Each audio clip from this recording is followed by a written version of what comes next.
The climate is changing, and you? Today's a nice day, you know. Like you should run. Before, on my way to school, walking by the swamp, I was eaten alive by the mosquitoes.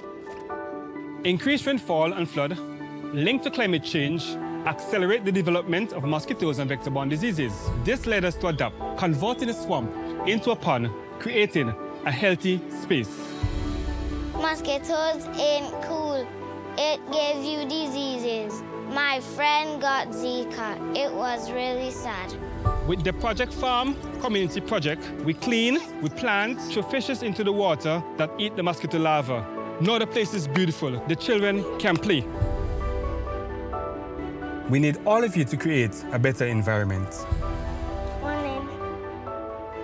You too, take action.